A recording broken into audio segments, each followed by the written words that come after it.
अस्सलाम वालेकुम। अभी कुछ दिनों पहले जावेद साहब की और मुफ्ती शमाइल नदवी साहब की एक डिबेट हुई थी।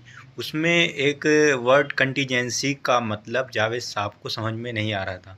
और अभी मैं एक वीडियो देख रहा था, शमाइल नदवी साहब का एक इंटरव्यू हो रहा है उसमें। तो उसमें मुफ्ती शमाइल नदवी साहब ने बहुत अच्छी तरीके से कंटीजेंसी का मतलब समझाया है। तो आप इस वीडियो को देखिए। मान ले कई सारे फौजी खड़े हैं एक साथ और जो सबसे आगे फौजी है वो कह रहा है मैं उस वक्त शूट करूंगा जब जो है मेरे पीछे जो फौजी है जब मुझसे कहेगा। पीछे वाला कहे कि मैं उस वक्त करूंगा जब मुझसे पीछे वाला कहेगा। वो कहे मुझसे पीछे वाला जब तक नहीं कहेगा मैं शूट नहीं करूंगा। ये सिलसिला एंडलेसली चलता रहे तो कभी शूट हो पाएगा? कभी नहीं हो पाएगा। इस चेन में कोई एक ऐसा फौजी हो जो दूसरे पे डिपेंडेंट ना हो बल्कि इंडिपेंडेंट हो और खुद डिसीजन ले।